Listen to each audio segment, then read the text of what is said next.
जीवन में असंभव कुछ भी नहीं है। जब जागो तब सवेरा होता है। अगर आपको यह लगता है कि मेरे जीवन में बहुत से बुरे काम किए हुए हैं और अब इन गलत कामों को सुधारने के लिए कोई भी विकल्प नहीं है, तो आपको गौतम बुद्ध के जीवन की यह कहानी एक बार अवश्य सुननी चाहिए। तो चलिए कहानी को शुरू करते हैं। एक दिन गौतम बुद्ध श्रावस्ती के एक गांव में भिक्षाटन के लिए पहुंचते हैं। जब गांव में प्रवेश करते हैं तो देखते हैं कि पूरे गांव में सन्नाटा छाया हुआ है। दूर दूर तक कोई भी व्यक्ति नजर नहीं आता।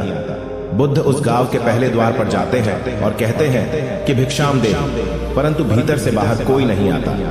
बुद्ध दूसरे द्वार पर जाते हैं, परंतु कोई दरवाजा नहीं खोलता।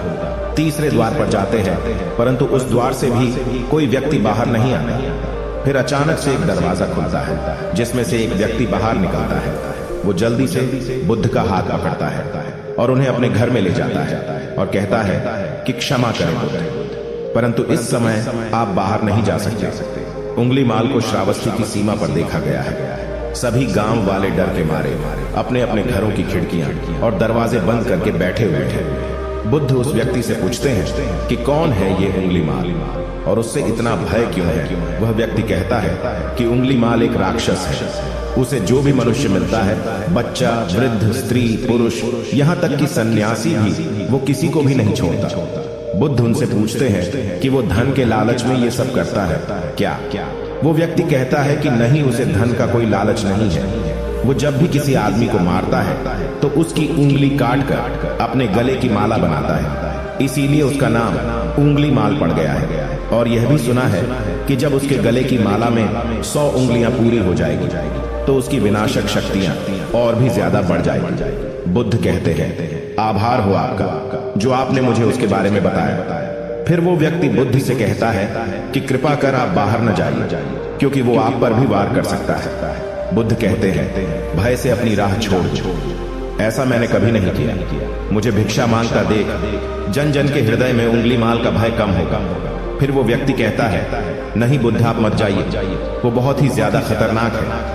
बुद्ध कहते हैं कि वो खतरनाक नहीं, बल्कि वो दुखी है और मुझे उसके पास जाना होगा, क्योंकि उसे मेरी आवश्यकता है। इतना कहते हुए बुद्ध उस व्यक्ति के पास से चले जाते हैं। कुछ दूर चलने के बाद बुद्ध वन में प्रवेश करते हैं। वन में चारों ओर एक सन्नाटा छाया होता है। दूर दूर तक न तो कोई मनुष्य न कोई पशु पक्षी दिख रहा होता है, परंतु गौतम बुद्ध अपने मार्ग में आगे बढ़ते रहते हैं। अचानक बुद्ध के सामने उंगली माल आकर खड़ा हो जाता है।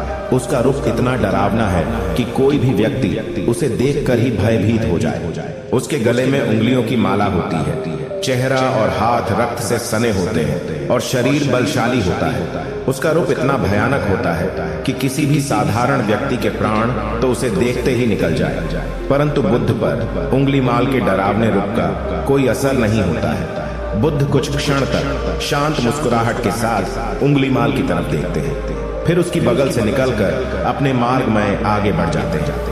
बुद्ध को ऐसा करते देख उंगली माल को यह समझ नहीं आता है कि उसके साथ ये हो क्या रहा है। वह मन ही मन सोचता है कि मुझे देखकर लोग या तो भाग जाते हैं या मुझे देखकर मर जाते हैं या मुझसे अपने प्राणों की भीख मांगने लगते हैं। मैंने कई सन्यासियों को भी मारा है, परंतु मैंने आज तक कोई ऐसा व्यक्ति नहीं देखा जो मुझे नजरअंदाज करके अपने मार्ग में आगे बढ़ जाए। या तो इसने मुझ पर ध्यान नहीं दिया होगा, या फिर हो सकता है कि यह देख ही ना सकता हो, परंतु मुझे इससे क्या मतलब, मुझे तो अपने गले की माला पूरी करनी है।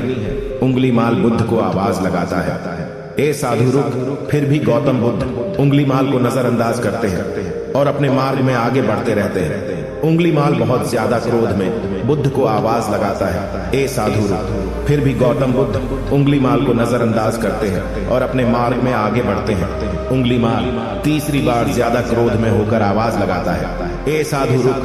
बुद्ध रुकते हैं। उंगली माल बुद्ध के पास जाता है और कहता है कि मेरे आदेश देने के बाद भी तू रुका क्यों नहीं। फिर बुद्ध कहते हैं, मैं तो बहुत पहले ही रुक चुका हूं, तुम ही चलते जा रहे हो। उंगली माल ये समझ ही नहीं पाता है कि बुद्ध क्या कह रहे हैं, परंतु वो इतना जरूर समझ जाता है कि सामने खड़ा व्यक्ति उससे थोड़ा भी नहीं डर रहा है। उंगली माल बुद्ध को डराने के लिए चिल्लाकर पूछता है, ए साधु, मुझसे भय नहीं लग रहा है क्या? मैं आदिमानव। बुद्ध कहते हैं, कि नहीं तुम मानव हो। बुद्ध की यह बात उंगली माल के हृदय पर लगती है। पहली बार उसे किसी ने मानव कहा था, परंतु वो इस बात को नजरअंदाज करने का प्रयास करता है और बुद्ध से पूछता है कि ए साधु, तूने ये क्यों कहा कि तू कब का रुक चुका है, जबकि तू तो चल रहा था, और तूने ये क्यों कहा कि मैं नहीं रुका। बुद्ध कहते हैं कि मैं बहुत पहले ही रुक चुका हूँ, यानी मैंने ऐसे सारे बुरे कृत्य करना पहले ही छोड़ दिया है जिससे कि व्यक्ति को कष्ट पहुंचा सकते हैं। सब जीना चाहते हैं, बस तुम उन्हें करुणा से देखने का प्रयास करो। गौतम बुद्ध के ये शब्द दोबारा से उंगली माल के हृदय पर चोट करते हैं, परंतु वह दोबारा से बुद्ध की बातों को नजरअंदाज करने का प्रयास करता है। इस बार वह और क्रोध में भरकर बुद्ध की गर्दन पर अपनी तलवार रख देता है, जिससे वो लोगों की हत्या किया करता था, और बुद्ध से चिल्लाकर कहता है, नहीं, मानव में ना तो प्रेम है ना ही करुणा है, सिर्फ छल और कपट है। इसीलिए मैं सबकी हत्या करूंगा और किसी को जीवित नहीं छोड़ूंगा। बुद्ध कहते हैं, तुम्हें लोगों ने बहुत दुख दिया है। उंगली माल क्रूरता मनुष्य अज्ञान के कारण ही करता है। ईर्ष्या, द्वेष, मोह, माया ये सभी अज्ञान की संतानें हैं, परंतु वो व्यक्ति ही है जिसमें दया, करुणा और समझ का उदय भी होता है। उंगली माल, यदि इस जीवन में क्रूर और निष्ठुर लोग हैं तो दयावान भी है। बस तुम्हें अपनी आंखों से इस अंधेपन की इस पट्टी को हटाना होगा जो तुम्हें केवल बुराई ही दिखा रही है। तीसरी बार बुद्ध शब्दों को सुन उंगली माल का खुद पर से संयम हट जाता है। उसे समझ नहीं आता कि पहली बार उसे अपने आप इतना कमजोर क्यों महसूस हो रहा है। वो कोशिश तो करता है क्रोध करने का, परंतु कर नहीं पाता है। वो बड़ी हिम्मत जुटाकर क्रोधित होने का नाटक करके बुद्ध से कहता है, तुम और व्यक्तियों जैसे नहीं हो। बुद्ध कहते हैं कि मैं हर व्यक्ति जैसा ही हूँ, बस जागृत हूँ और यह सिद्ध कर रहा हूँ कि हर व्यक्ति में जागने की क्षमता है। मेरा मार्ग क्रूरता को दया में परिवर्तित करता है। उंगली माल, तुम अनजाने में घृणा के पद पर हो, बस इस क्षण रुक जाओ। तुम्हारे भीतर भी यह क्षमता है कि तुम दया और करुणा के पद पर भी चल सको। इतना सुनते ही उंगली माल के हाथ से तलवार जमीन पर गिर जाती है। उसकी आंखों से आंसू बहने लगते हैं। भला कोई कब तक बुद्ध को अनदेखा करेगा। उंगली माल रोते हुए बुद्ध से पूछता है कि क्या आप वही हैं जिन्हें लोग बुद्ध कहते हैं, जो लोगों को मुक्ति के मार्ग पर चलना सिखाते हैं। हाँ, मैं वही हूँ। मैं तुम्हें मुक्ति के मार्ग पर ले जाना चाहता हूँ। फिर उंगली माल कहता है, परंतु मैं अब बहुत दूर निकल गया हूँ। मैंने बहुत हत्याएं करी है, बहुत पाप करे हैं। मैं अब चाहकर भी वापस नहीं लौट सकता और मेरा वापस लौटना अब असंभव है।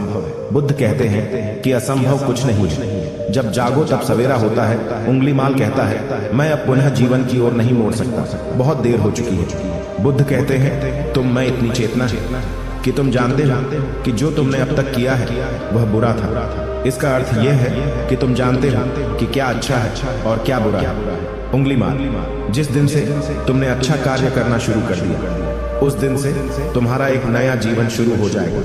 फिर उंगली माल कहता है, मैं कितने भी अच्छे काम कर रहा हूं, परंतु लोग मुझे उसी दृष्टि से देखेंगे और मुझे चैन से जीने नहीं देंगे। बुद्ध कहते हैं कि उंगली माल, यदि तुमने हिंसा का मार्ग छोड़ा तो मैं तुम्हें मार्ग दिखाऊंगा और तुम्हारा संरक्षण करूंगा और तुम्हें लोगों की घृणा से बचाऊंगा। बस पहला कदम तुम्हें ही उठाना होगा। उंगली माल पूछता है, क्या यह हो सकता है?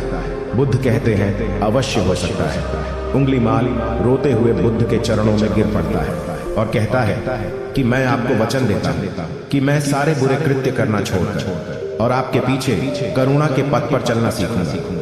कृपा कर आप मुझे अपना शिष्य बना लीजिए। बुद्ध कहते हैं कि मैं किसी को अपना शिष्य नहीं बनाता, बल्कि व्यक्ति स्वयं मेरे संग से जुड़ जाता है। उंगली माल उसी समय बुद्ध का भिक्षु बन जाता है। इस कहानी से हमें यह सीखने को मिलता है कि लोग सोचते हैं कि उन्होंने बहुत सारे गलत काम किए हुए हैं, अब इन गलत कामों को सुधारने के लिए और कोई भी विकल्प नहीं है। इस पर गौतम बुद्ध कहते हैं कि चाहे अपने अब तक कितने भी बुरे काम क्यों न किए हुए हैं, लेकिन अगर आप एक विचार को अपने मन में लाते हैं कि अब मुझे कुछ सही करना है, तो वही विचार आपके रूपांतरण का कारण बन सकता है। पर सबसे जरूरी बात यह है कि आप पहला कदम उठाने के लिए तैयार है या नहीं। दोस्तों, यह कहानी आपको कैसी लगी हमें नीचे कमेंट बॉक्स में कमेंट करके जरूर बताएं। धन्यवाद।